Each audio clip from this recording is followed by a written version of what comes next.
Boa noite a todos. Obrigado por estarem presentes para mais uma Pro Scout Live. Neste momento o tema será a análise para o treino.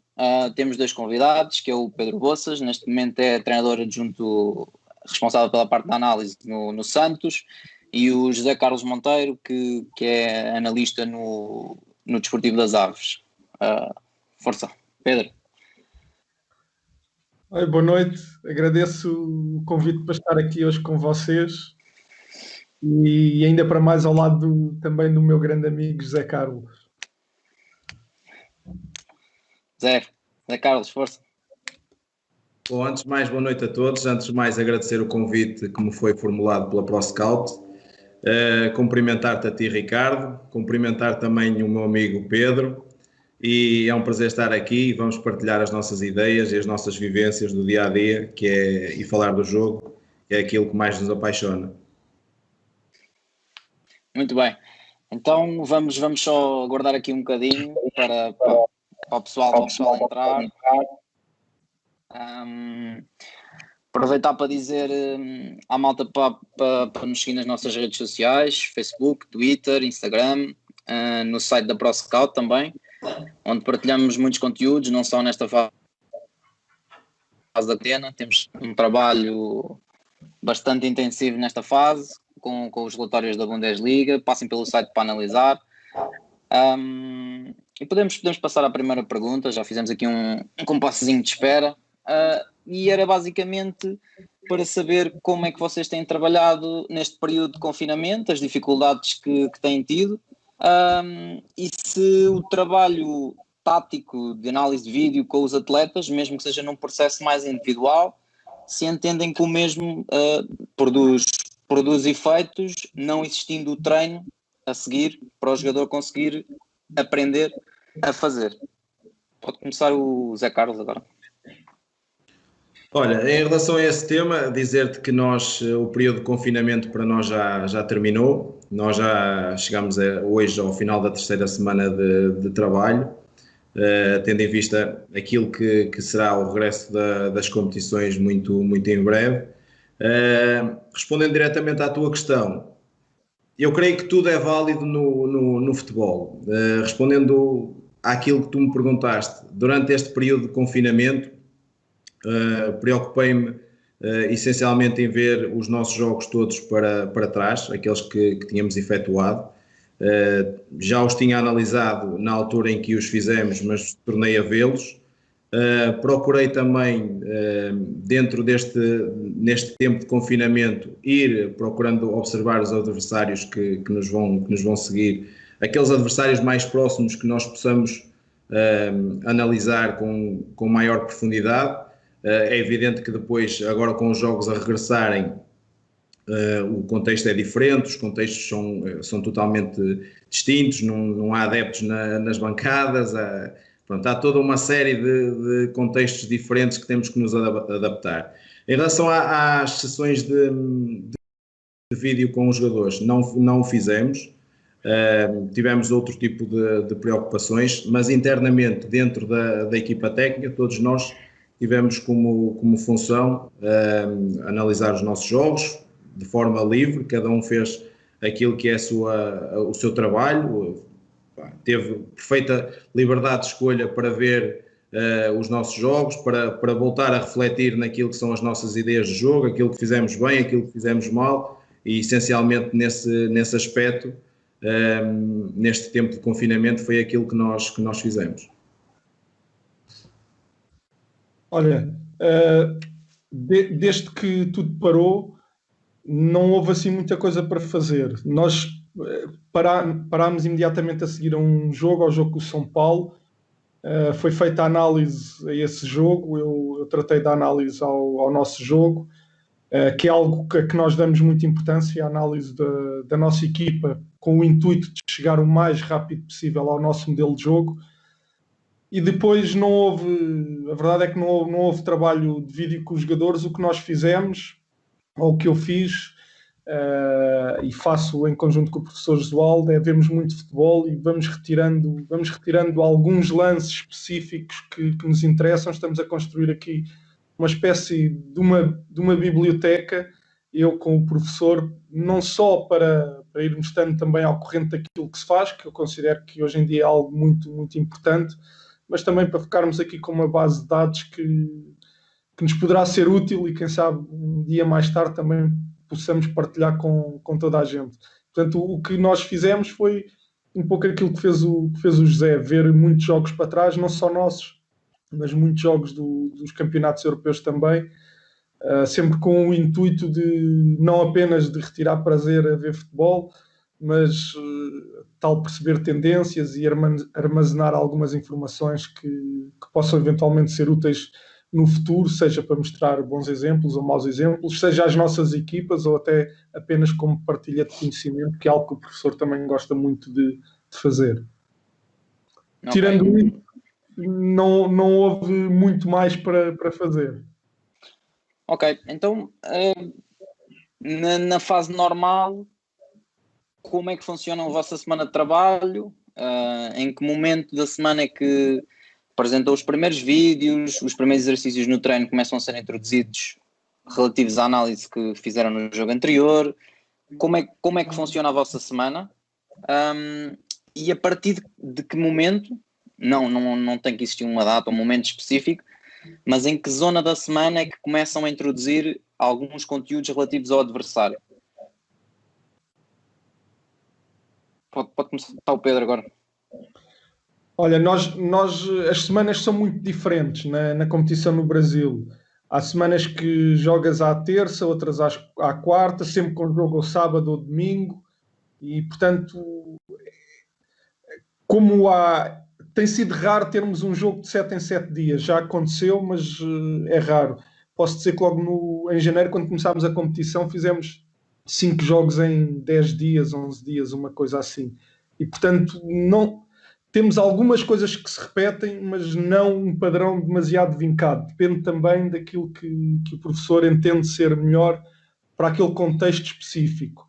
Isto para dizer que já o professor vê toda a informação relativa aos adversários logo no início, não digo no início da semana, mas logo no final do jogo, no primeiro dia pós-jogo, o professor tem contacto com tudo aquilo que é informação relativa ao adversário. Essa informação depois é condensada e quando é apresentada ao jogador já leva uma triagem muito grande. O professor já vê os vídeos com uma triagem feita por mim. Quando chegam à equipa, a triagem ainda é maior. E posso dizer que também aí já fizemos de diferentes formas.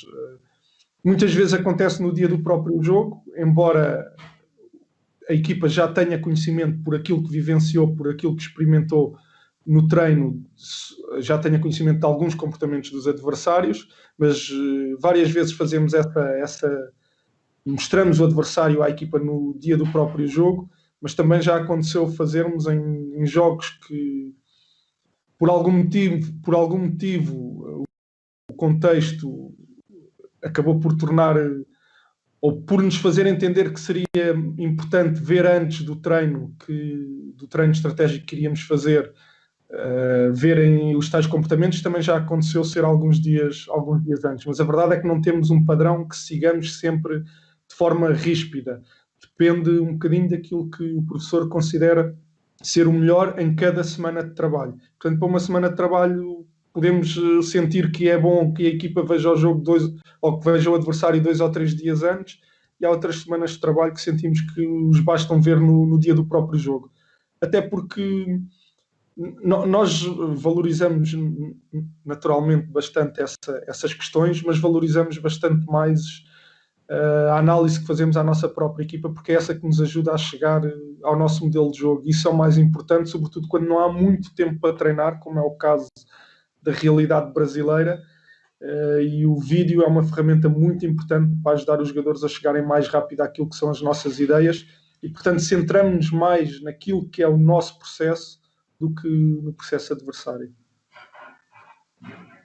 Bom, em relação ao meu caso, em primeiro lugar, dizer que eu faço parte de uma equipa técnica liderada pelo Mr. Nuno Manta Santos e, portanto, é ele o líder de todo este processo. dentro da equipa técnica, eu sou o elemento responsável pela análise e observação. Tenho outra pessoa também que me ajuda por parte da estrutura do clube, na equipa técnica, que me ajuda nas minhas tarefas. Em relação àquilo que é o meu trabalho, ou melhor, o nosso trabalho, os analistas andam sempre uma semana à frente.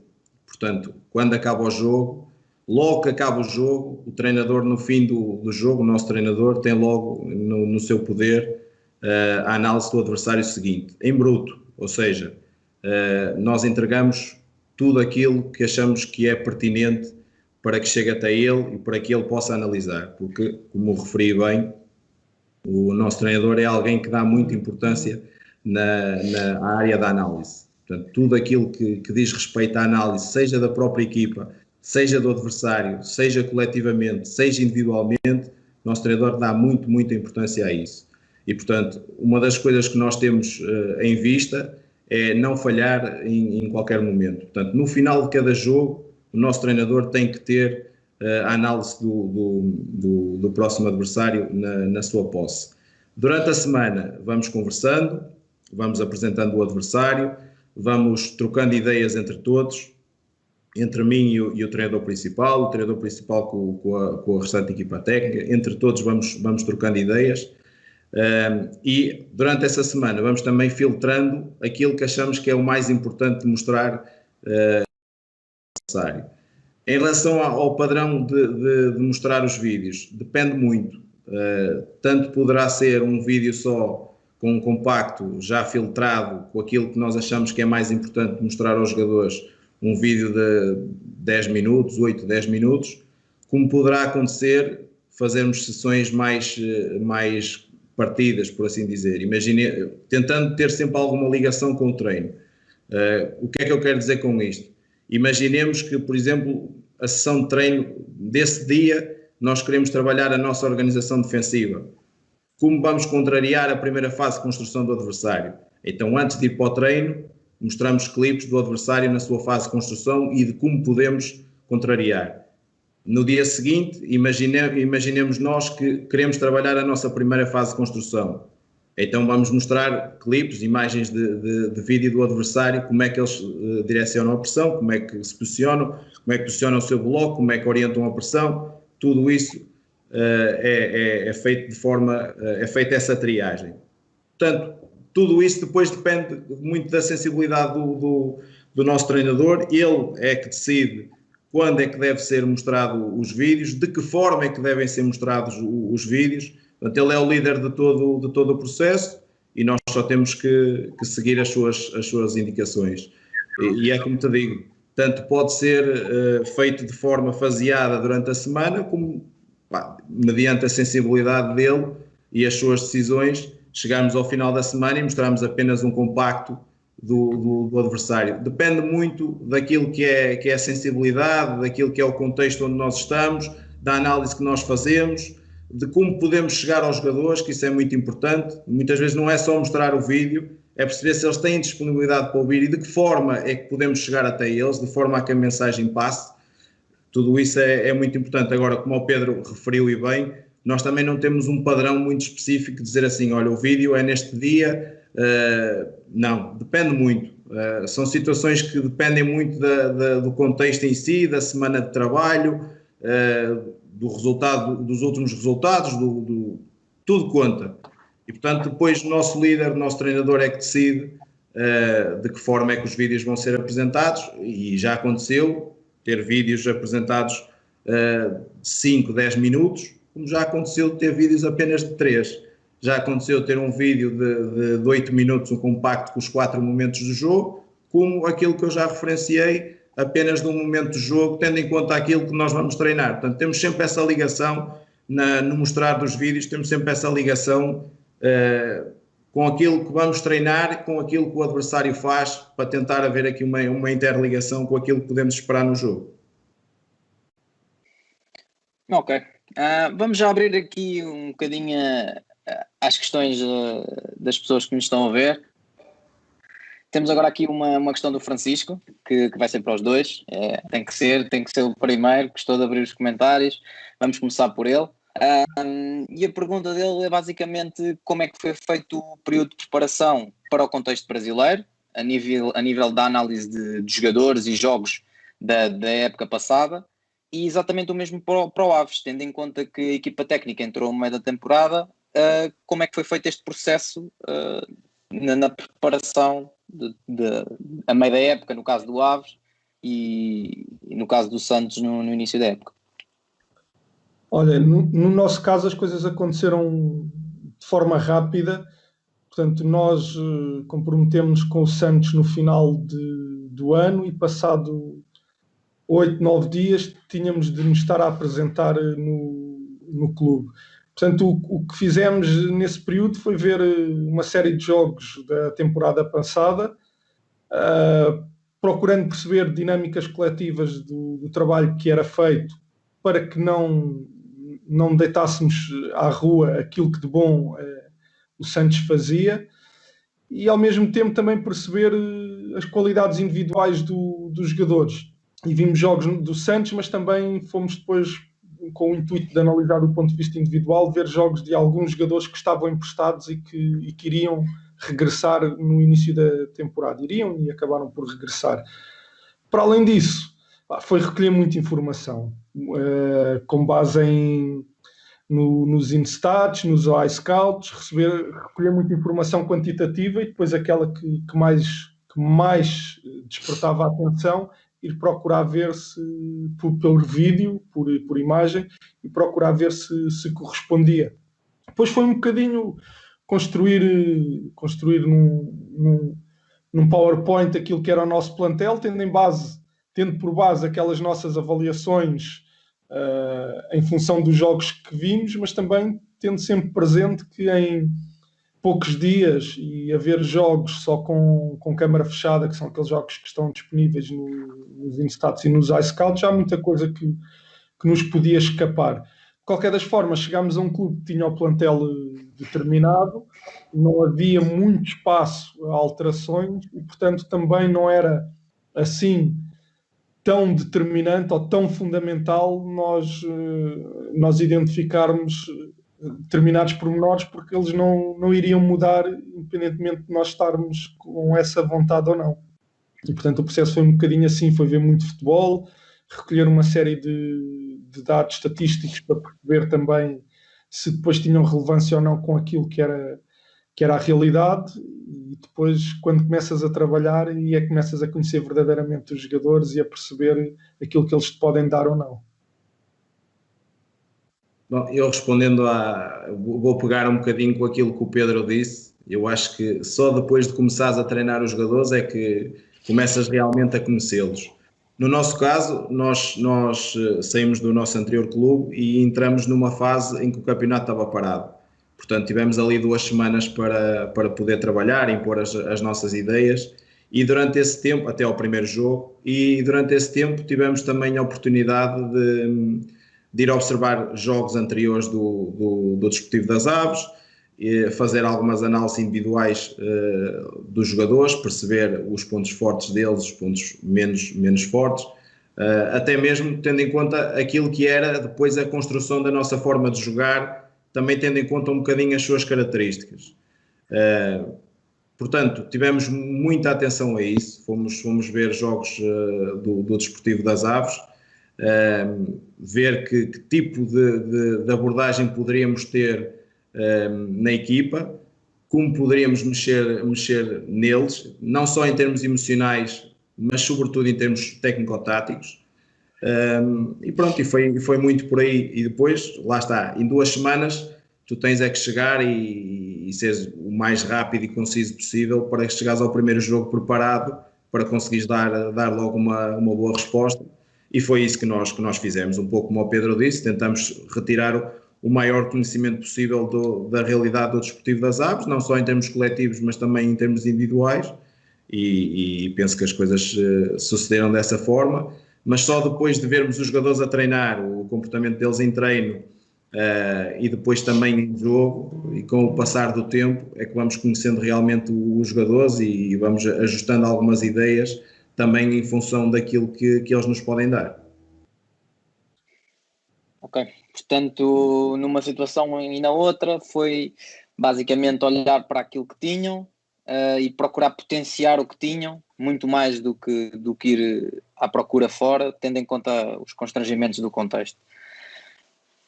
Por falar em questões um bocadinho mais de individuais e de tentarmos perceber que tipo de jogadores é que temos, eu gostaria de tentar perceber qual é o tipo de análise individual que vocês fazem, tanto para os jogadores adversários como da vossa equipa. Que tipos de comportamentos procuram verificar mais? Quais é que são os objetivos que vêm na análise individual e o que é que conseguem potenciar tanto em treino como no jogo? Olha, o que nós fazemos em relação à análise individual, quando estamos a falar do adversário, todos os jogadores recebem por WhatsApp uma fichinha com o 11 provável e a restante convocatória do adversário, e nessa fichinha basta clicar em cada um dos jogadores e é direcionado para um videozinho, um vídeo curto de 1 minuto e 30, por aí, de cada um dos jogadores, a mostrar alguns movimentos que são basicamente tendências desses jogadores. O que se procura é mostrar a tendência, se é um extremo que vem mais vezes para dentro, que tipo de drible que faz, ou se é o avançado, que movimentos é que costuma fazer. E, portanto, nós centramos muito mais o nosso processo na avaliação coletiva, mas no individual também fazemos, e dessa forma. Posso dizer que, por exemplo, não perdemos tempo em reunião com análise individual. Os jogadores recebem isso por WhatsApp na véspera do jogo, têm uma fichinha, um campo de jogo com os jogadores todos, com o sistema tático e com o 11 que provavelmente iremos defrontar, e depois eles próprios veem os seus adversários, e depois nós confirmamos aquilo com o número de visualizações que cada jogador tem. Tem polícia atrás. Não que alguma vez tenha havido essa necessidade, mas acabamos por o fazer também. Quando fazemos a avaliação ao individual do que é nosso, aí se calhar com um bocadinho mais de interesse da nossa parte, é focar muito na eficiência dos gestos deles, a forma como recebem a bola, como passam, e também um pouco da tomada de decisão em determinadas situações. E, portanto, a nossa análise individual centra-se bastante nisso, na eficiência do gesto, a forma como executam, procurando depois explicar qual é a forma mais eficiente para os seus gestos, e é a tomada de decisão. Anda sempre à volta disso, sendo que quando é necessário trazermos algum jogador ao gabinete para mostrar algo sobre aquilo que foi o seu comportamento no jogo, o professor chama e fazemos uma reunião a 3, eu, o professor e o jogador em causa, e mostramos não só os vídeos, como tudo aquilo que o professor entender como relevante. No caso, dados quantitativos, se assim houver essa necessidade. Bom, no nosso caso, nós damos muita importância também à análise individual do adversário.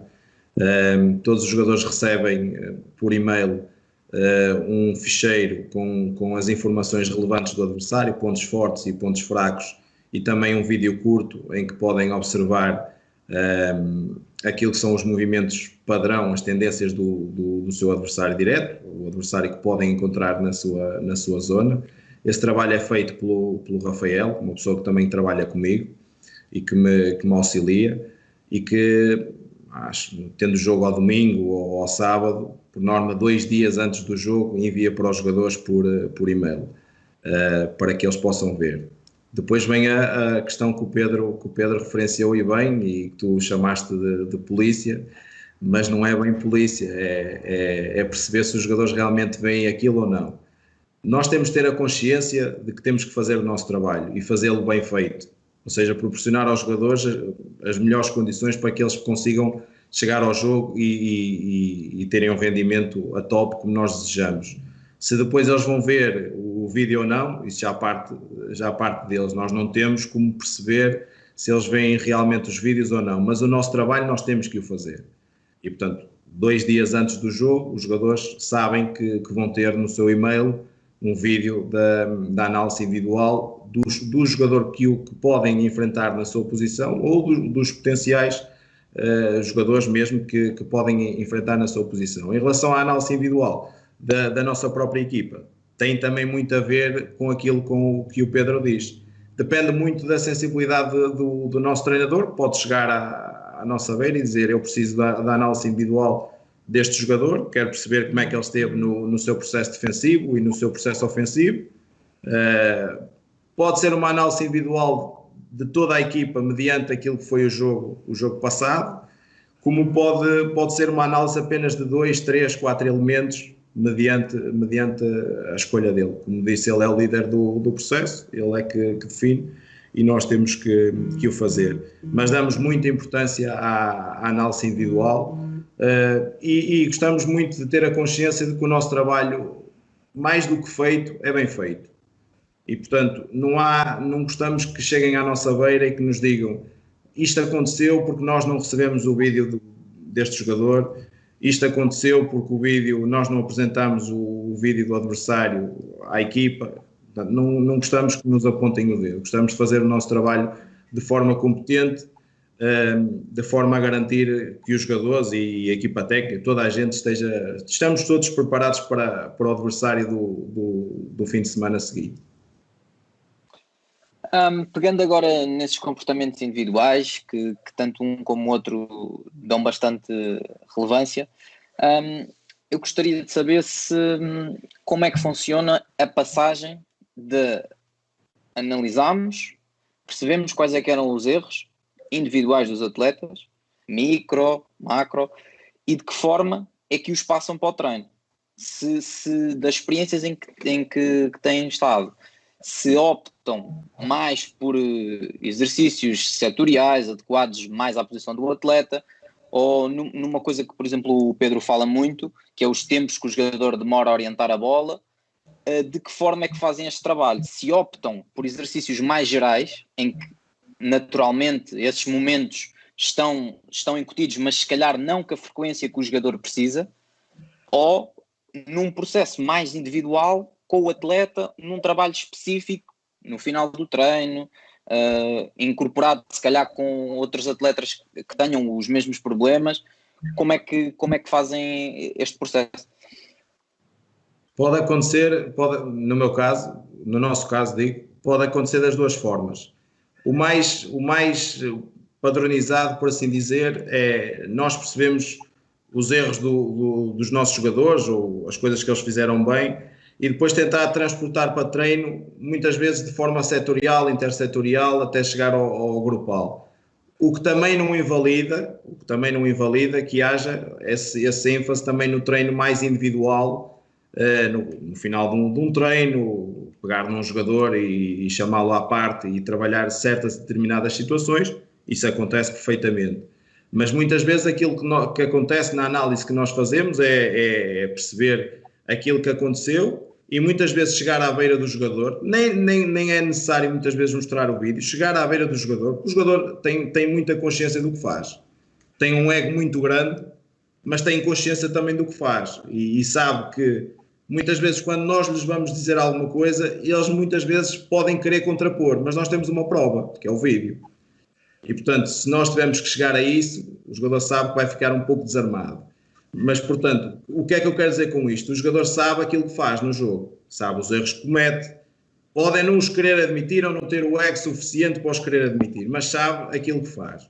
Portanto, muitas vezes o que acontece é nós chegamos ao treino, seja um treino em que vamos incidir mais num setor ou numa ligação entre setores e poder chamar um ou outro jogador e dizer: olha, tu nesta situação não orientaste bem o corpo, muitas vezes não recebeste campo aberto, tu muitas vezes não orientaste o pescoço para perceber o que é que tens ao teu redor, olha, tu que és lateral direito não recebes a bola para a frente quando podes receber para a frente, vens para trás sem necessidade nenhuma. Podemos dar esse tipo de feedbacks em treino para tentar chegar a eles e que eles depois no treino consigam perceber. Mas muitas vezes o mais importante aqui é mediante aquilo que acontece no jogo, os erros que eles têm, nós depois conseguimos construir exercícios que os levem a melhorar não só as capacidades deles individuais, mas também que os elevem em termos daquilo que são a melhoria das suas capacidades individuais, mas também ao serviço do coletivo.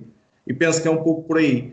Portanto, nós trabalhamos muito em termos gerais, obviamente, setoriais, intersetoriais e grupais, independentemente dos erros serem individuais ou não, mas depois também pode acontecer no final do treino, pegar num ou noutro jogador e fazer algum trabalho específico com ele, mediante o tempo disponível, mediante as condições.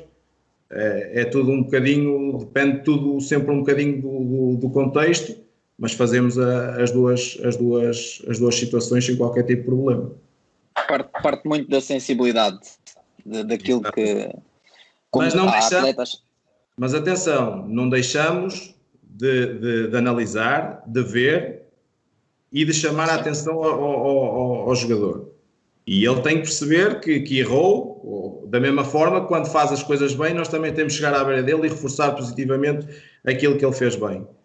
Mas aquilo que é fundamental é não esconder, é chegar à beira dele e ter a sensibilidade de dizer, olha, nesta situação aqui, pá, há situações que no jogo fizeste de uma forma, mas que nós tivemos a analisar e poderias fazer de outra. E depois também convém o jogador perceber-se disso e ter a abertura, como eu disse, para aceitar, não há outra forma. Olha, nós na parte fundamental do treino é sempre formas jogadas e formas jogadas com 7 contra 7, 8 contra 7, 8 contra 8, portanto um número que não te permite incidir exclusivamente nessa melhoria individual. Portanto, na forma jogada, essa melhoria individual vem sobretudo através do feedback. O que nós fazemos também, tal como o José Carlos disse, é no final do treino algum trabalho complementar, ou na parte inicial, no aquecimento, por vezes trabalhamos então com estruturas mais micro, à procura de corrigir alguns pormenores individuais. Na parte fundamental do treino, como eu te disse, aí estamos muito mais centrados naquilo que são comportamentos coletivos, mas lá está, quando há um comportamento individual que te prejudica aquilo que é os comportamentos coletivos que tu queres, naturalmente que o feedback, se tiver que incidir sobre a parte técnica do jogador, também, ou na parte da eficiência do seu gesto, também assim é direcionado. Ok. Passando agora para a análise do treino, não mais nessa parte dos comportamentos mais gerais do nosso modelo de jogo e da equipa, vou aproveitar aqui uma pergunta do João Olivença, que acho que todos conhecemos aqui no painel, que dá os parabéns ao Zé por ser os olhos do Aves e ao Pedro por estar num grande clube. E a pergunta dele é a seguinte: quando entraram nos clubes, procuraram fazer algum tipo de análise de vídeo a alguns dos treinos passados, como uma forma de tentarem perceber melhor os jogadores que tinham e se consideram esta análise de valor ou não? Bom, eu, da minha parte, primeiro quero mandar um abraço para o Olivença, que é de facto uma figura peculiar, que nós conhecemos há algum tempo. Depois, respondendo diretamente à questão dele, nós filmamos todos os treinos, todos aqueles que nos é fisicamente possível filmar, nós filmamos todos os treinos.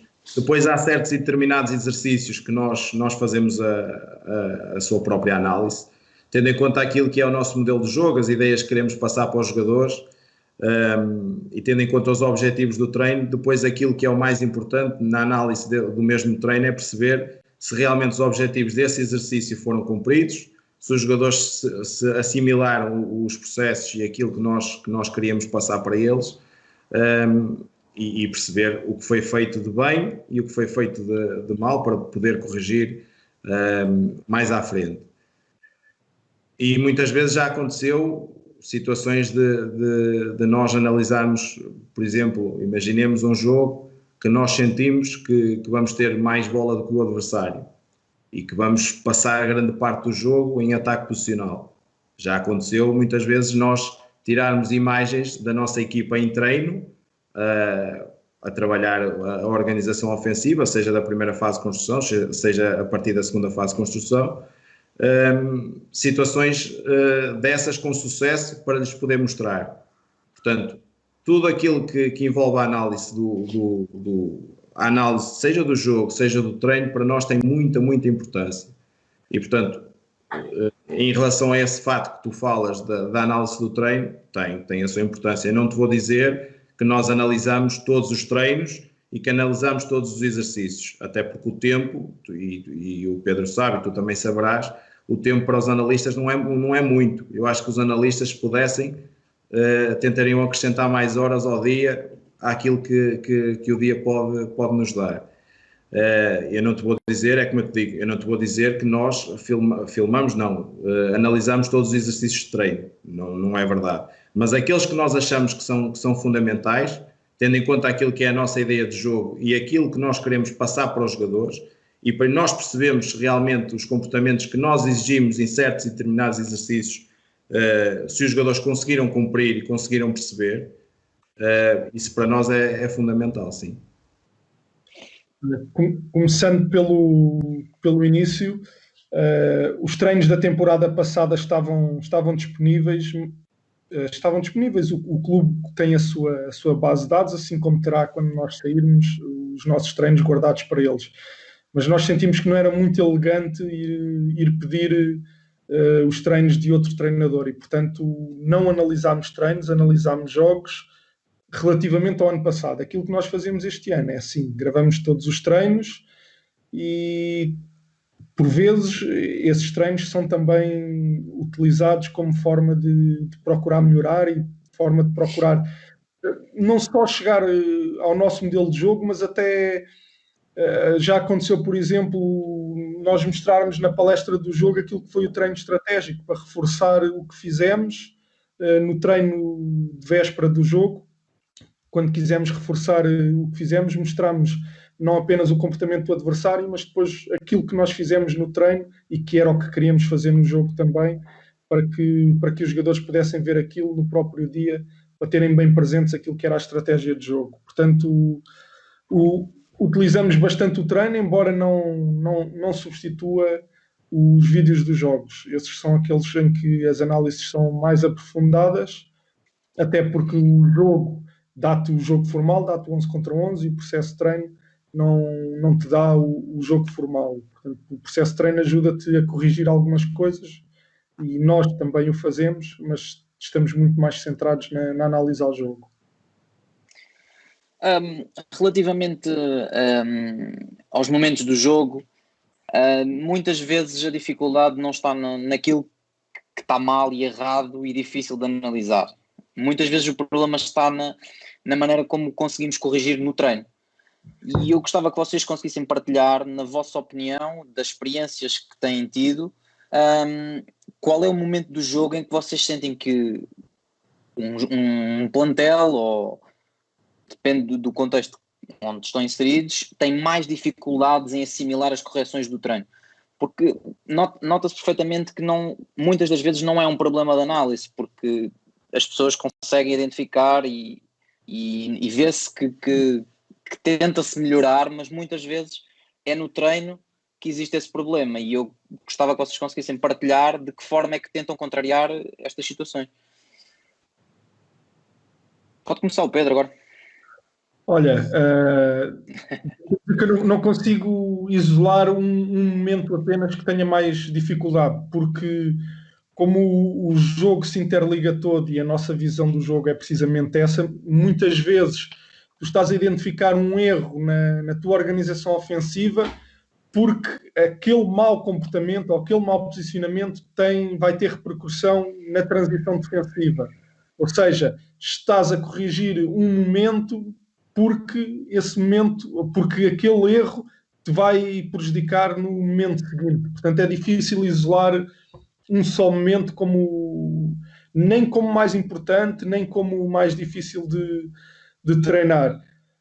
É óbvio que os jogadores trazem as suas ideias, as suas vivências, as suas experiências, e o que tu fazes é ir passando por vídeo sempre aquilo que, de acordo com as nossas ideias, de acordo com o nosso modelo de jogo, aquilo que eles não fazem bem e também aquilo que eles fazem bem, para que o mais rápido possível toda a gente esteja ao corrente daquilo que é o processo. Ou seja, tu, em primeira instância, o mais rápido possível tens que fazer com que toda a gente saiba onde tem que estar. A partir daí, obviamente que vão continuar a haver erros, mas se forem erros conscientes, acabam por acontecer menos vezes. Se eu souber que tenho que fazer algo, mas não o fizer, vou acabar por não o fazer menos vezes do que se não souber sequer o que tenho que fazer.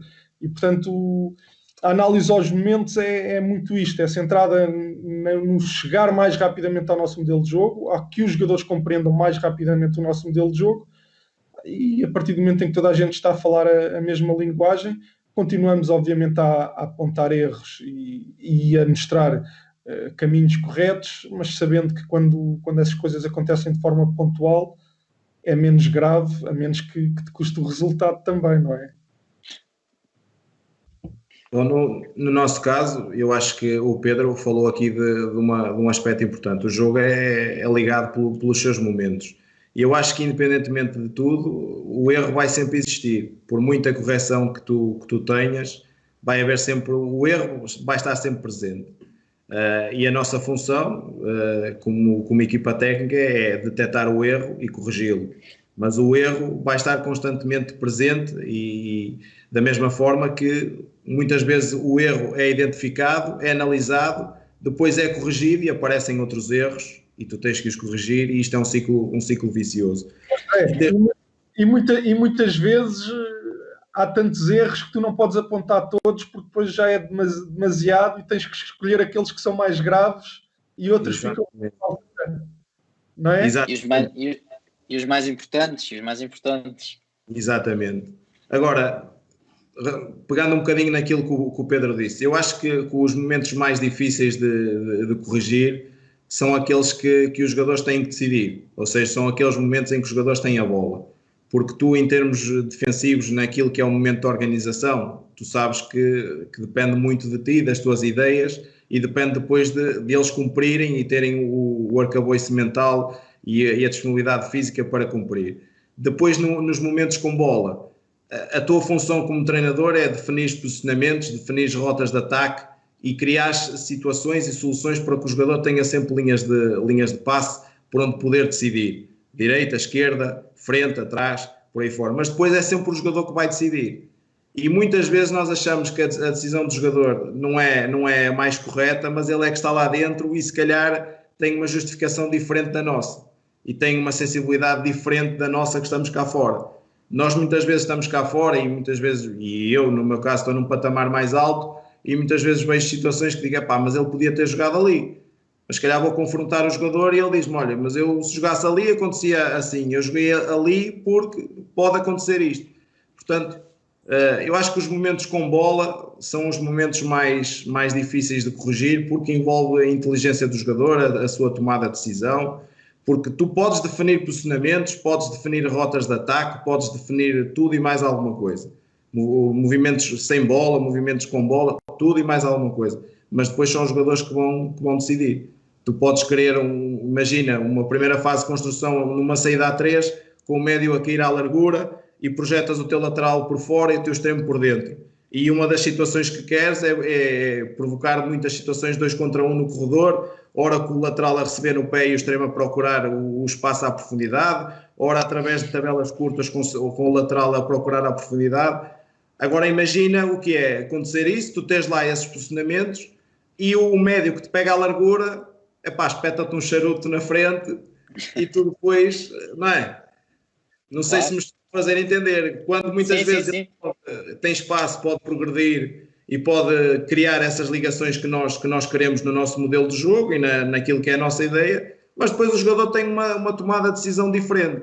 E aí é que tu identificas o erro ou não, e chegas à beira do jogador e dizes, nesta situação poderias fazer de outra forma. É evidente que o jogador vai ter uma justificação, tem sempre, isso não há volta a dar, tem sempre uma justificação, mas tu tens que tentar convencê-lo com as tuas ideias e explicar e ser demasiado convincente, de forma a que chegues até ele e ele perceba o porquê das coisas. Porque o mais importante de um jogador não é, para um jogador não é tu chegares à beira dele e dizer tem que ser assim porque eu quero que seja assim. Não, tem que ser assim porque eu acho que traz vantagens nisto, naquilo e noutra situação qualquer. Portanto, naquilo que são os comportamentos com bola, na tomada de decisão do jogador com bola, para mim é o mais difícil. Porque tu sem bola, tu sabes que os teus posicionamentos são aqueles que tu definiste e eles têm que cumprir. Mentalmente e fisicamente têm que o fazer. Certo? Mas depois com bola, aquilo que tu fazes é criar posicionamentos dentro daquilo que é a tua ideia de jogo, criar soluções ao jogador que tem a bola, ao portador da bola, criar soluções, mas depois estás sempre muito dependente daquilo que ele vai fazer. E depois aí, lá está a tal história do erro. Aparece um erro, corriges este erro, mas depois aparece outro erro. Tu vais corrigir o outro, mas depois aparece outro. E andamos sempre nesta fase do corrige, erra. É um pouco por aí.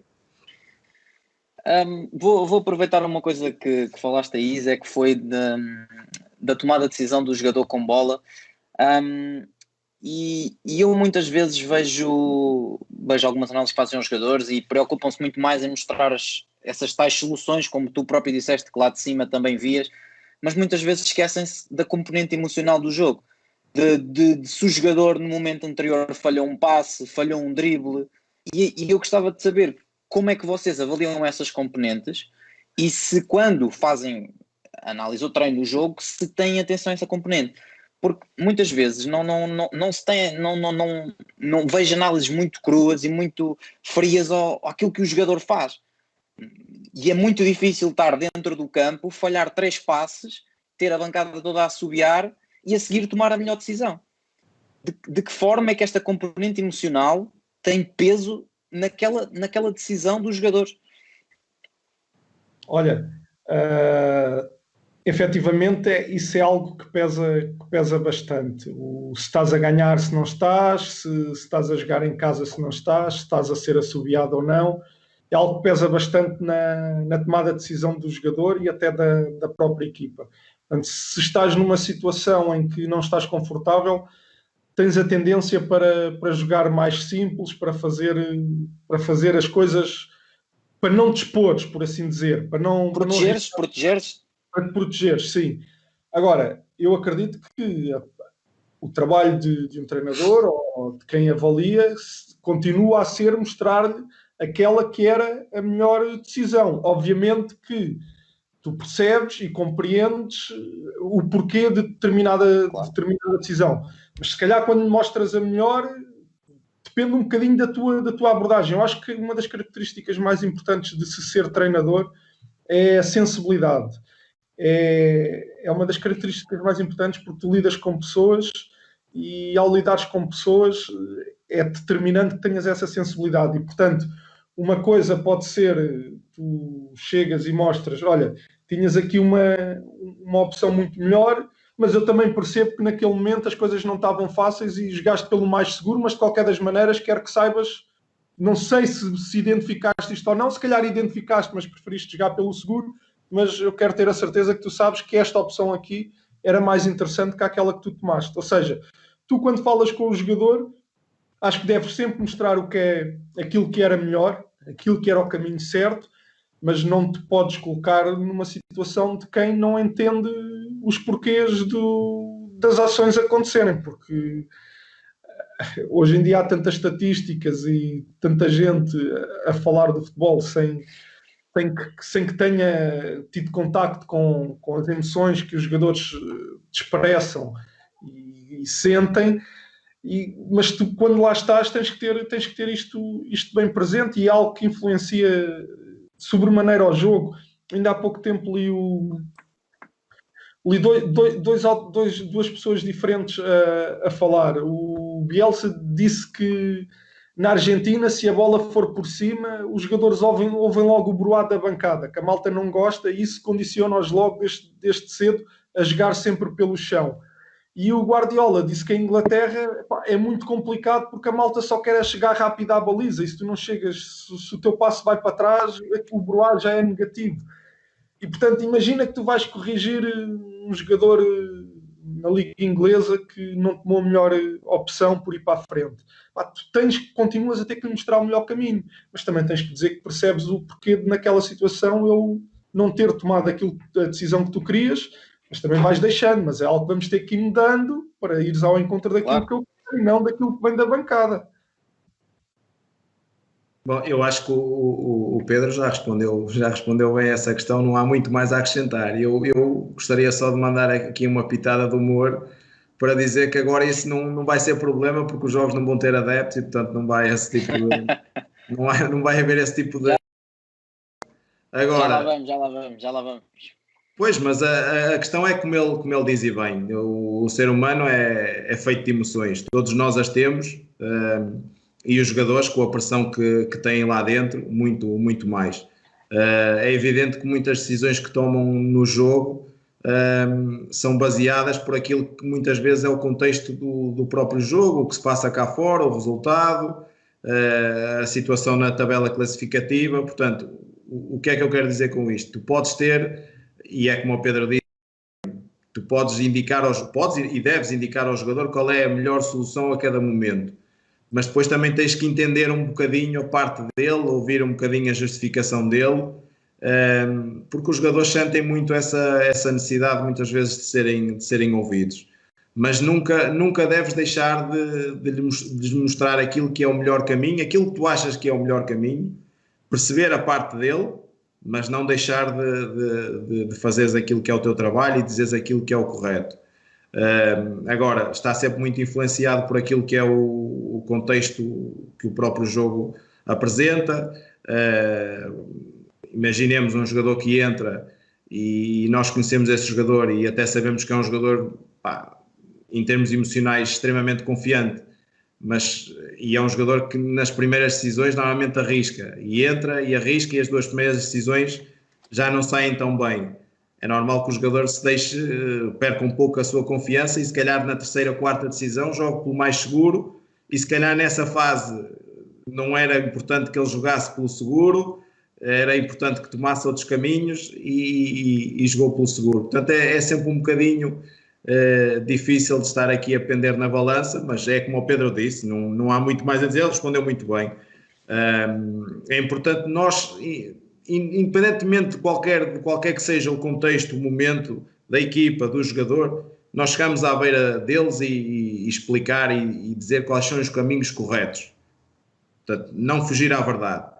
Por outro lado, também perceber um bocadinho a parte deles e o porquê que isso aconteceu, e efetivamente se houver uma justificação válida para tal, porque se não houver, se calhar aí não temos que compreender, não é? Temos é corrigir. É como se diz normalmente, às vezes a bola queima e só eles lá dentro é que percebem porquê. E é esse reconhecimento que temos que ter cá fora quando estamos a fazer a análise ao atleta.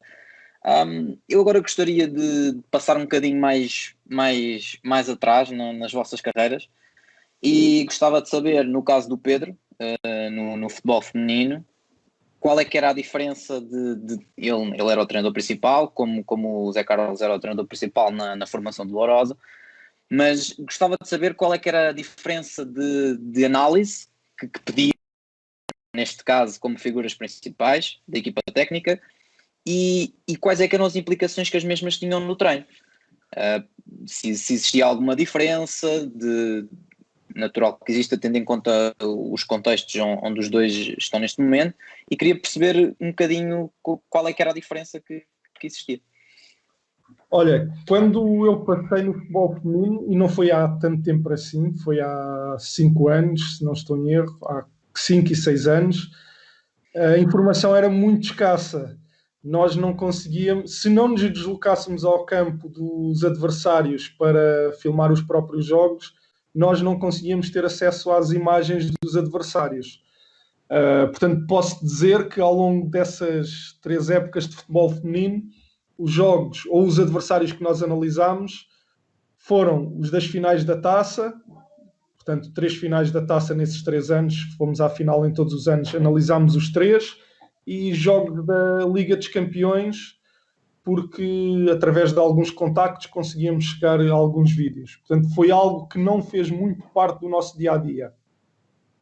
Também não sentia que fosse assim tão importante, porque o desnível no futebol feminino ainda hoje continua a ser, mas era acentuado, e à exceção de 3, 4 equipas que eram depois as equipas que iam jogar a fase final, a verdade é que nunca sentimos necessidade de ver como se comportava o adversário para preparar os jogos contra as adversárias. Tínhamos um conhecimento anterior porque já tínhamos jogado contra essas equipas, mas não era muito aprofundado, e às vezes de uma volta para a outra ou de um campeonato para o outro muita coisa mudava, mas nunca fomos muito ao pormenor.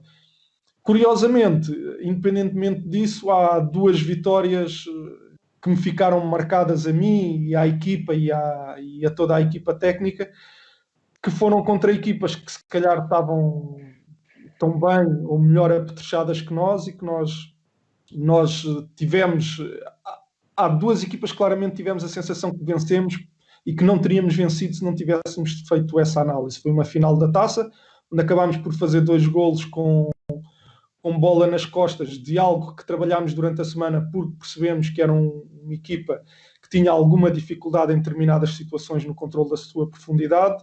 E o outro jogo que nos marcou muito foi uma vitória na casa da campeã finlandesa, que era muito melhor àquilo que nós éramos, e estamos convencidos que se não tivéssemos tido acesso ao vídeo e não tivéssemos percebido como é que era o jogo delas, porque era um jogo forte, porque era um jogo que era muito padronizado, que se repetia muitas vezes, teríamos tido muita dificuldade. Mas a verdade é que nos tempos de futebol feminino não há muito para falar sobre isso, não por falta de vontade, mas porque realmente a informação era muito escassa.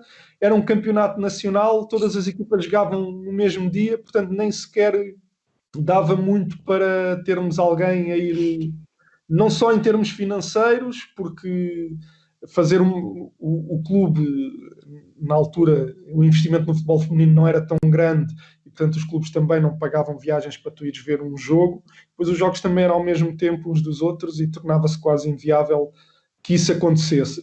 Juntando à questão de nós sentirmos que éramos tão superiores a 90% da liga, que nem sequer havia essa necessidade de conhecer ao pormenor os outros adversários. O foco era muito mais no vosso treino e na vossa maneira de pensar o jogo do que propriamente naquilo que viam dos adversários. Sim. E mesmo que quiséssemos que fosse diferente, sim, não tinham hipótese. Sim. Olha, no nosso caso, é um pouco como o Pedro disse. Nós, por muito que quiséssemos, também não tínhamos hipótese. No nosso ano nos Júniores do Lusitânia de Lourosa, o que acontecia é que os nossos jogos eram todos filmados pelo meu irmão, a quem eu pedia e fornecia a câmara para ele ir lá filmar os jogos. Não havia relatório de adversário, porque simplesmente não nos era possível, não tínhamos pessoas para fazer isso. A única coisa que acontecia era, como eu disse, havia a filmagem do jogo. Nós, após o jogo, víamos os elementos da equipa técnica, que até tem aqui uma particularidade, que um dos elementos da equipa técnica, melhor, o meu treinador adjunto na altura, também faz parte da equipa técnica onde estou agora, no Aves, que é o Gabriel, também é uma pessoa muito competente. E, portanto, nós os dois, o que é que acontecia? O meu irmão filmava o jogo, e depois nós, no final do jogo, no dia seguinte, víamos o jogo, cada um via o jogo, chegávamos no primeiro treino da semana, ou até mesmo no próprio dia, por chamada, ou no dia seguinte, falávamos sobre aquilo que foi o jogo.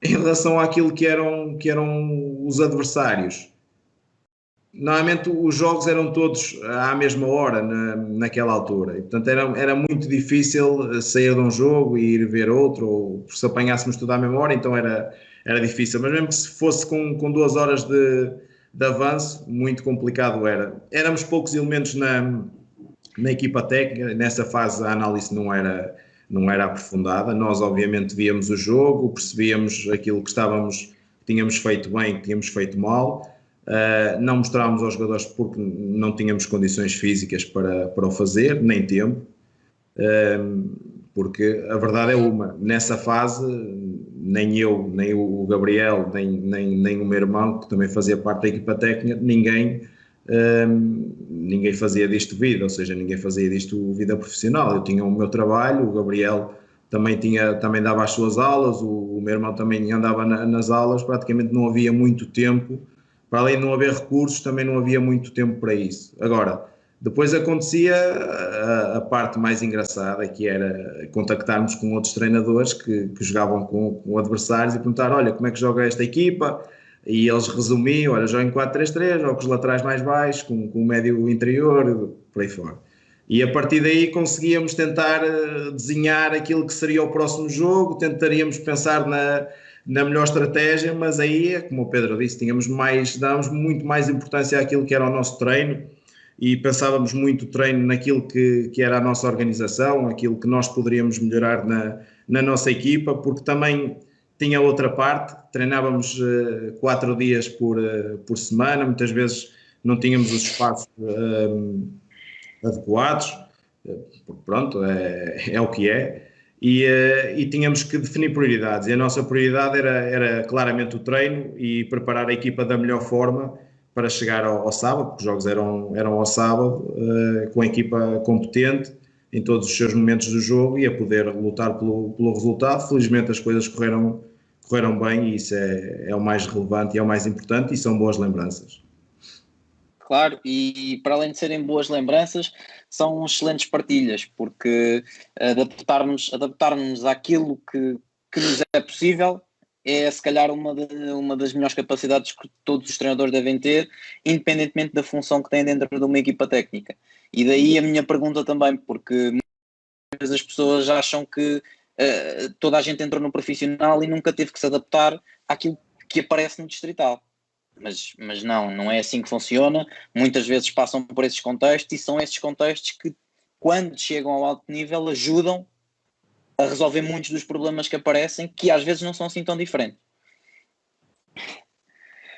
Vamos passar agora aqui a uma pergunta do Rodrigo, que pergunta o seguinte: ambos já passaram por contextos bastante diferentes, como já falámos, onde atacam ou defendem mais tempo, ou o contrário, e nesse sentido ele pergunta se focam a vossa análise aos adversários em momentos mais específicos, e dá um exemplo: se atacarem muito mais que os adversários, vão orientar a análise para a organização defensiva e transição ofensiva do adversário?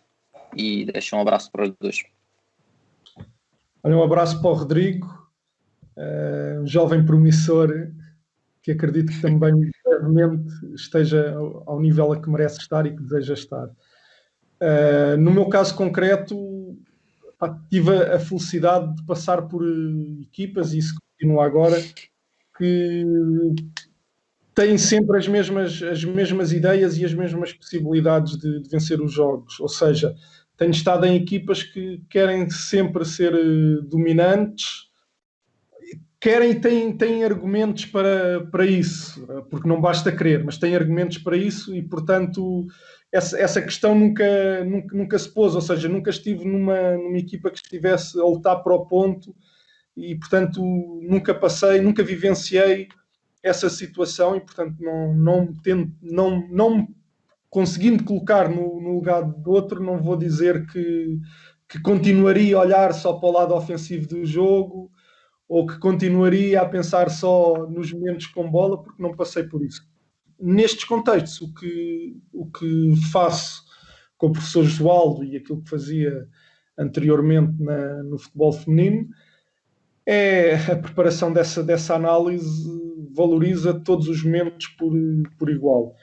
Eu posso dizer que nos vídeos que preparo, o vídeo tem sensivelmente o mesmo tempo para os 2 momentos de organização, e depois os momentos de transição têm menos tempo que os de organização, mas têm sensivelmente o mesmo tempo entre eles. Ou seja, acaba por não haver aqui grande diferença. Todos os momentos têm mais ou menos o mesmo tempo, o que significa que claramente não estamos a dar muita prioridade a um ou outro em função de querermos ser mais ofensivos ou menos ofensivos.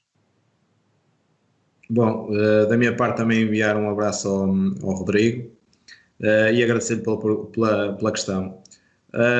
Relativamente à questão dele e respondendo diretamente, nós damos importância a todos os momentos do jogo, independentemente do contexto onde estejamos, damos importância a todos os momentos do jogo. Queremos conhecer o máximo que conseguirmos da equipa adversária, independentemente de quem seja, porque acho que isso é a maior prova de respeito que podemos ter para com o adversário e também para connosco próprios. Temos que ter rigor naquilo que fazemos e, além de mais, o nosso treinador não exige de outra forma, quer o máximo rigor nesse trabalho.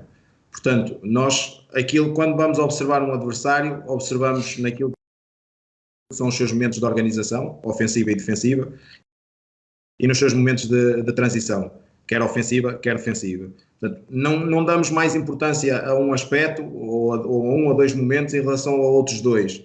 Nem damos importância só a um aspecto e os outros três ficam à parte, porque o jogo é ligado e, portanto, aquilo que é fundamental é nós conhecermos o adversário, os seus pontos fortes, os seus pontos a explorar, onde podemos ferir o adversário, onde lhes podemos causar problemas, da mesma forma conhecer também aquilo que eles nos podem fazer, os problemas que nos podem criar. E, portanto, não há, e eu estou há pouco tempo no futebol profissional, isto é só a minha segunda temporada, e nunca houve da nossa parte uma preferência ou por um ou dois momentos em relação a outros dois, independentemente daquilo que seja o contexto do jogo, de nós percebemos que se calhar vamos ter menos bola do que o adversário, ou percebemos que vamos ter mais bola do que o adversário, nós queremos conhecer tudo sobre ele.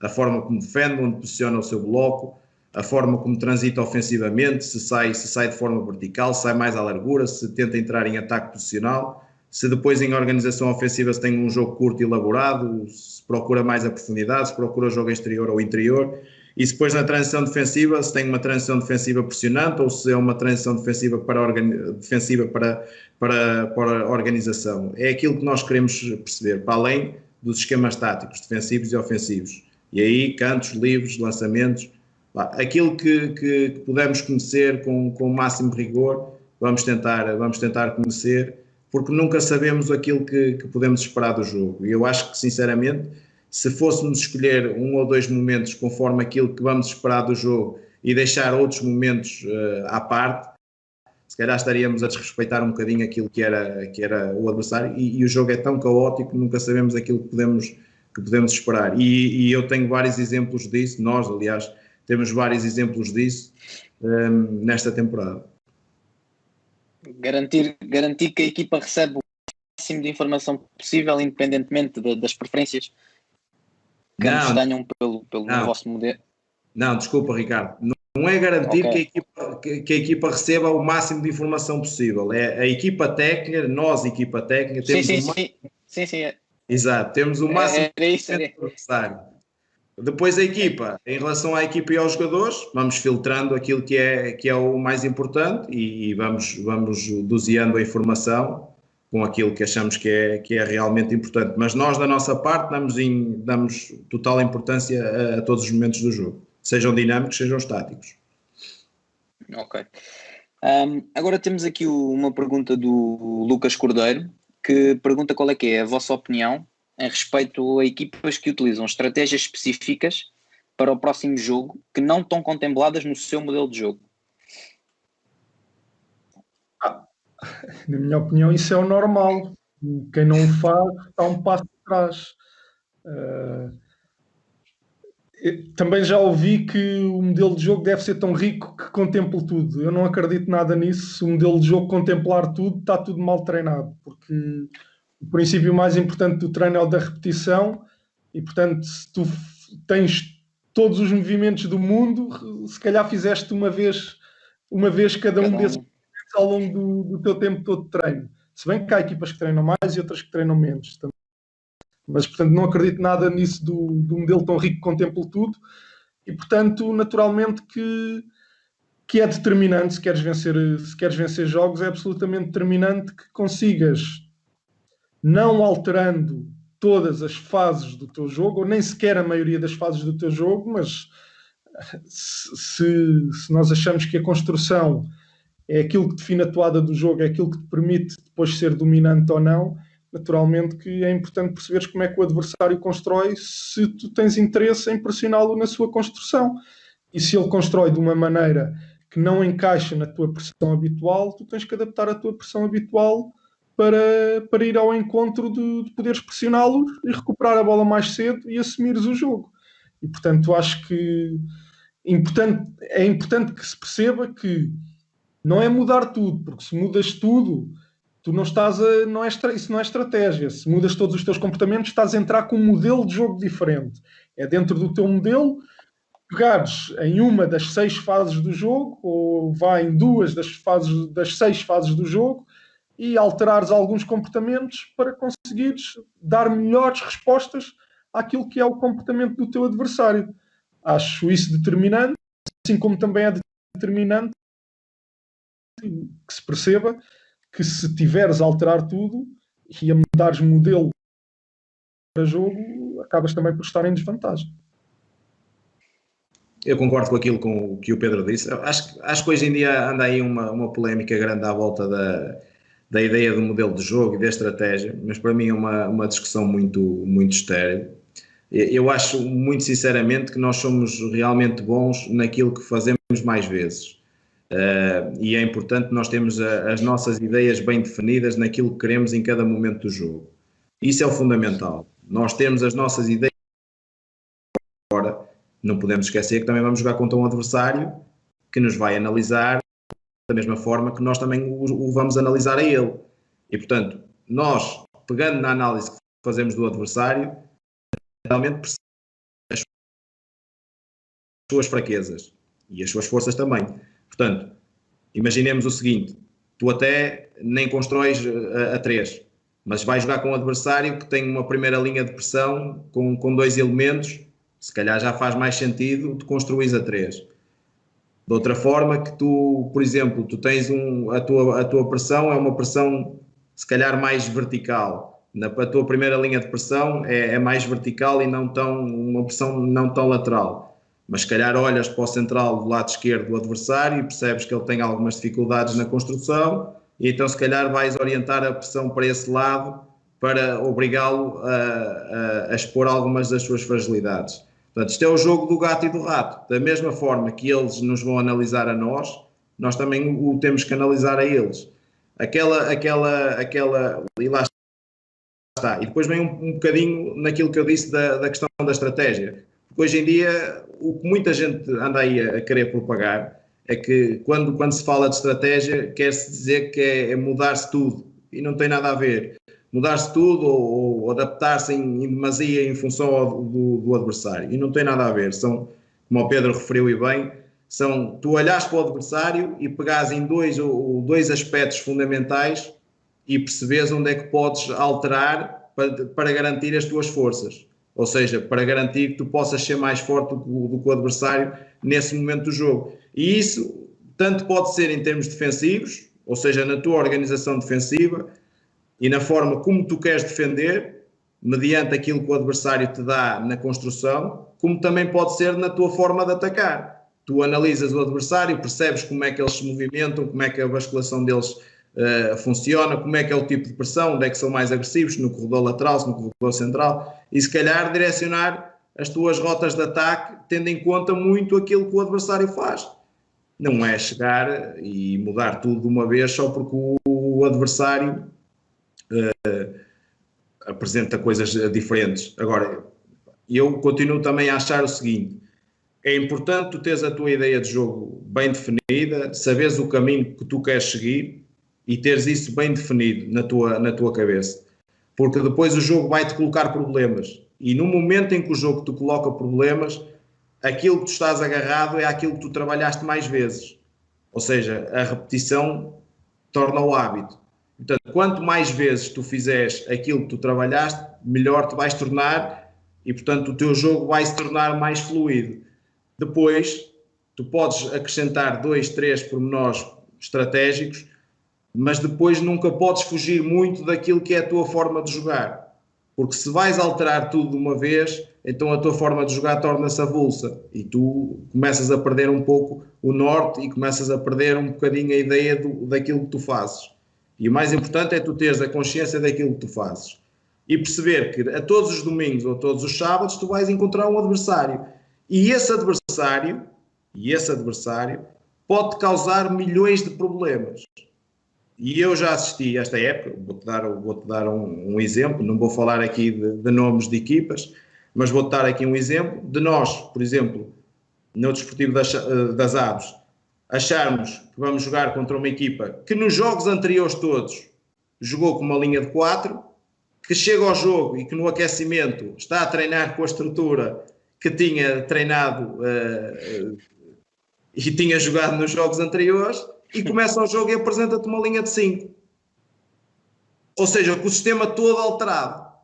Ou seja, nos jogos passados jogou sempre num sistema, chegou ao nosso jogo e no aquecimento trabalhou profissionalmente, porque nós também temos damos importância a ver o aquecimento do adversário para percebermos pequenas coisas que se podem passar ali, e treinou tudo igual. E nós chegámos e acreditamos sempre que a equipa iria jogar da mesma forma. Chegou ao jogo, o Arte apita, linha de 5, tudo alterado, e tu agora dizes assim, e agora?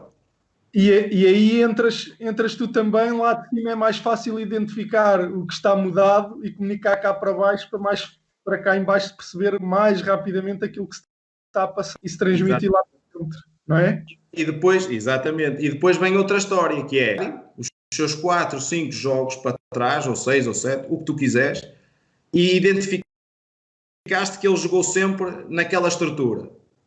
E durante a semana vais trabalhar, em termos de treino, contra essa estrutura, contra apontamentos que o adversário tem e que tu vais tentar reproduzir em treino para que depois possam acontecer em jogo.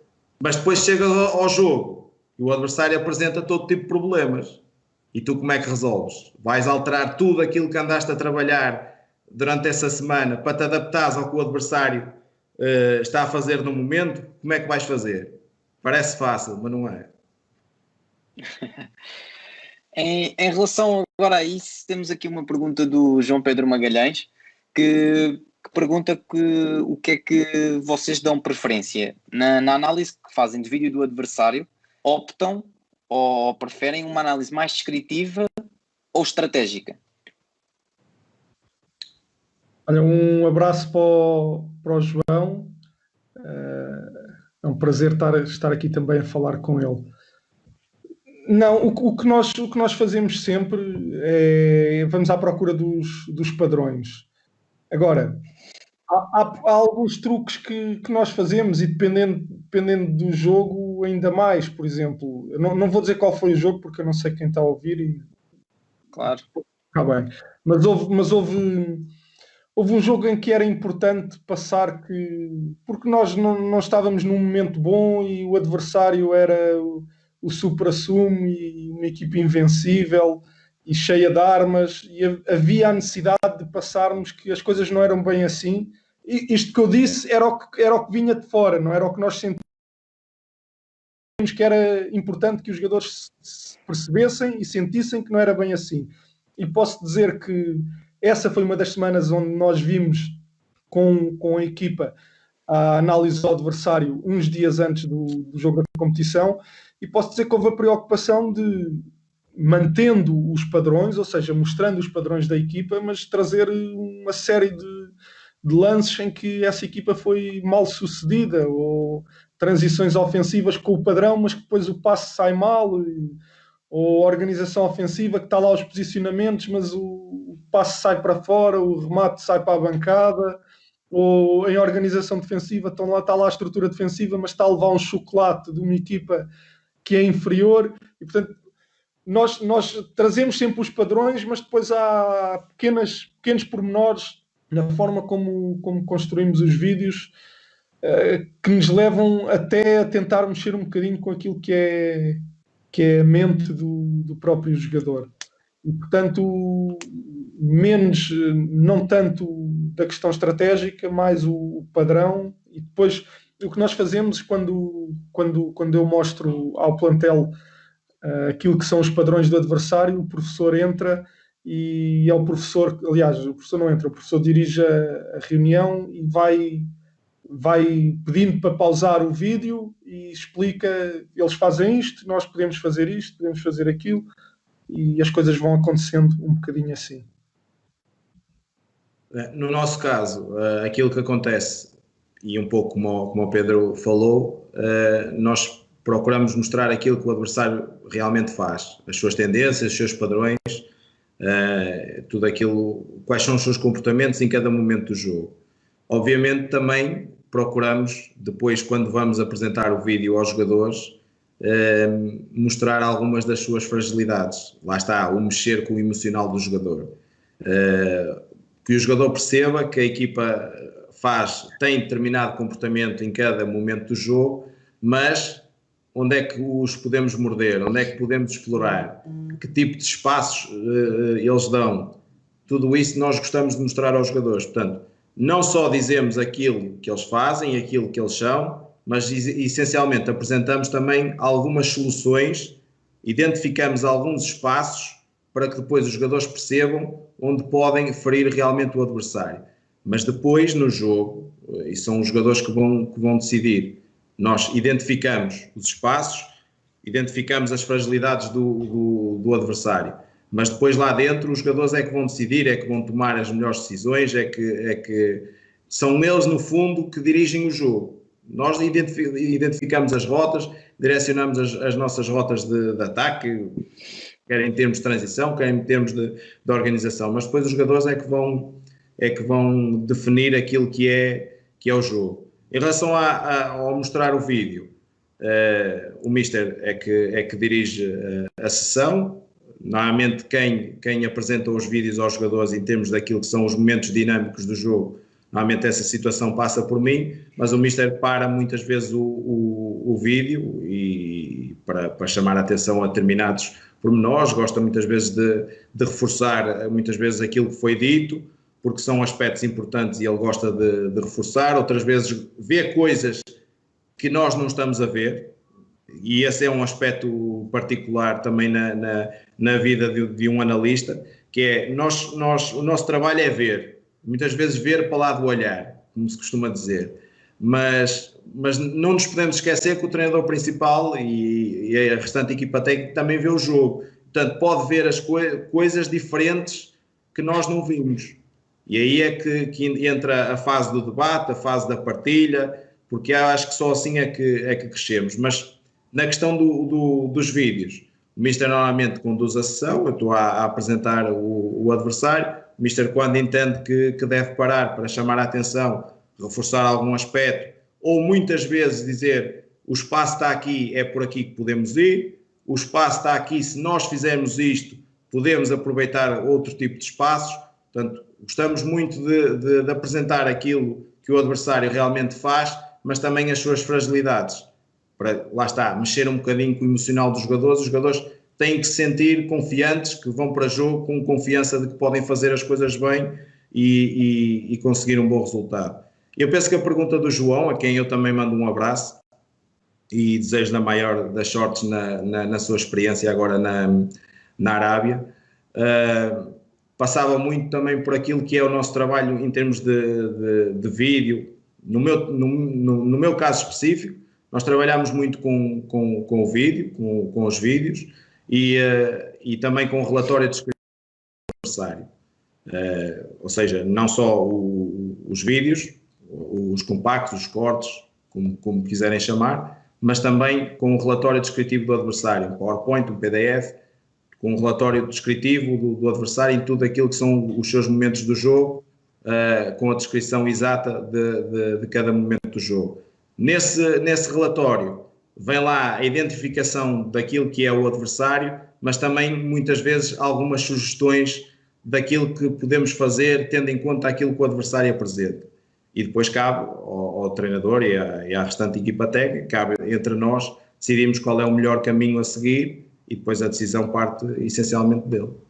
Ricardo, deixa-me só complementar com algo que o professor Josual, que nós já fizemos em alguns jogos, nomeadamente jogos da Libertadores, e fazemos sempre que o professor Josualdo entende que o devemos fazer, que nós temos uma biblioteca com vários lances nossos separados, e já apresentámos também vídeo do adversário, e no meio do vídeo do adversário mostra o comportamento do adversário e depois mostra-nos a nós a fazer algo que contraria aquele comportamento. É algo que eu não sei se há muita gente ou não a fazer, mas que é uma particularidade daquilo que o professor Josualdo pediu para fazer e que sinto que resulta muito bem. Ou seja, estás a mostrar o adversário a defender de certa maneira e depois mostras um comportamento teu de um jogo que já passou ou de um treino, a mostrar tu a ter sucesso contra aquele comportamento, reforçando aquilo que queres fazer. Não o fazemos sempre, mas já fizemos em alguns jogos essa introdução dos nossos comportamentos dentro dos comportamentos do adversário que vamos jogar na palestra de jogo. Lá está, é o mexer um bocadinho com o emocional do jogador, é eles verem que as debilidades que o adversário apresenta, que eles já mostraram que as conseguem explorar. Certo? Sim, sim. Okay. Para fecharmos, temos agora aqui uma pergunta do Carlos Pintado, que deseja boa noite a ambos e perguntam, quando vão analisar in loco um adversário, que tipo de detalhes e pormenores vão à procura? Se são os mesmos que quando observam em vídeo ou se há algo mais específico e diferente? Olha, eu vou responder e antes de mais quero enviar um grande abraço ao meu amigo Carlos Pintado, porque realmente é um amigo pessoal que eu tenho e tenho muita estima por ele. E agradeço a pergunta que ele fez. Já vi alguns jogos com ele, sendo nós adversário um do outro, ou seja, mas coincidindo nos mesmos jogos. Eu vou dar a minha opinião. Aquilo que eu procuro, eu para já gosto sempre de ir cedo, gosto de assistir ao aquecimento das equipas, tenho particular interesse por isso, gosto de perceber o que é que acontece no aquecimento, porque aí muitas vezes percebemos algumas particularidades de alguns jogadores, algumas coisas que possam ter, vendo o jogo da televisão, que nós não temos acesso. E eu acho que é importante ir ver o jogo ao estádio, porque, por exemplo, vou dar um exemplo flagrante. Tu na televisão, os pontapés de baliza, tu não consegues ver. É muito raro tu conseguires os pontapés de baliza, tu conseguires ver o posicionamento. Imagina, tu estás a analisar um adversário e queres ver como é que ele sai em termos de saída curta. Tu não consegues ver porque, entretanto, está a dar a repetição e tu não vês. Quando a repetição passou, já a bola está no meio campo ofensivo e por aí fora. Ou seja, e tu ires ao estádio, consegues ter essa percepção, consegues ver muitas vezes como é que o adversário sai no pontapé de baliza, se sai curto, se sai longo, para onde é que sai, para onde é que direciona a sua construção. Da mesma forma que em termos defensivos, também consegues ver como é que eles se posicionam para impedir a construção no pontapé de baliza. Porque, lá está, não consegues ver na televisão. Depois, alguns lances de bola parada, que muitas vezes também na televisão, se calhar aí tens o aspecto de teres as repetições e consegues jogar um bocadinho com isso, mas muitas vezes no estádio consegues ter aquele olho de lince, por assim dizer, e consegues ter uma percepção no momento exato de algo que tu achas que pode ser importante para ti.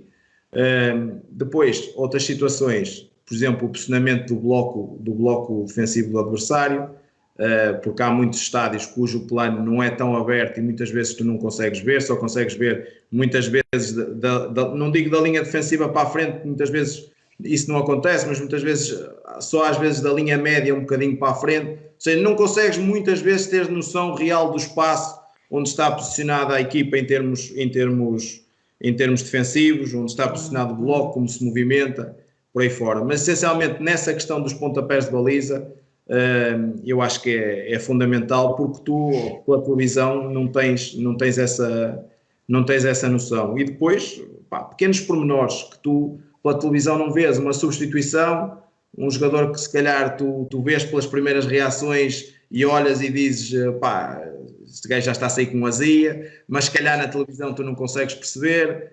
Depois, se calhar, estás no jogo e consegues ver situações no teu redor, porque estás na bancada quase sempre central, e se estiveres próximo do relevado consegues ouvir alguns jogadores e consegues perceber algumas reações de alguns jogadores tendo em conta algumas situações.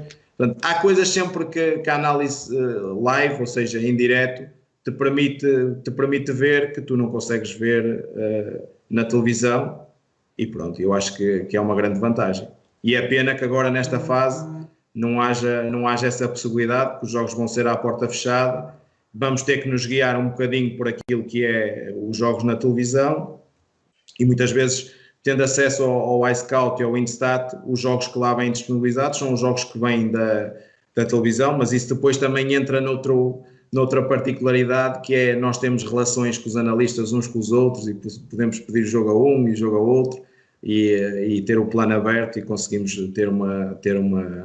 conseguimos ter acesso à informação de uma forma diferente do que se fosse o jogo na televisão. Olha, nós no Santos temos um gabinete de análise e de inteligência de jogo, e quem faz as observações ao vivo o gabinete é composto por 3 pessoas, o Bebeto é o coordenador e depois temos 2 rapazes com muito valor também, e é sempre esse gabinete que vai ver ao vivo, porque eu estou também no treino, e no Brasil cada jogo envolve uma viagem gigantesca, e portanto se um membro da equipa técnica que está no treino tivesse que ir ver os jogos, ia perder muitos dias. O que é que eles centram? O Brasil tem uma particularidade, ou não é o Brasil, as transmissões televisivas dos jogos no Brasil têm a particularidade de aproximar em demasia, pelo menos para aquilo que eu gostaria, fazem muito zoom, ou seja, focam muito nas zonas da bola, e poucas vezes consegues ter uma perspectiva completa da área do campo total. E, portanto, muito daquilo que é o trabalho de quem vai ver esse jogo e que depois traz a informação para mim, para que eu a filtre para a nossa equipa técnica, é perceber aquilo que se está a passar fora do centro do jogo, o tipo de comportamentos que as equipas têm, preparando os momentos das transições, por exemplo, porque é algo que nem sempre consegues ver nas transmissões dos jogos no Brasil, porque, como disse, muitas vezes só apanham 4, 5 jogadores, e é muito por aí, é perceber aquilo que se passa fora do centro de jogo e trazer essa informação para nós. Mas, como te disse, não sou eu que faço, não sou eu que faço estas observações, tenho uma equipa que faz isso por mim e que me faz chegar a informação.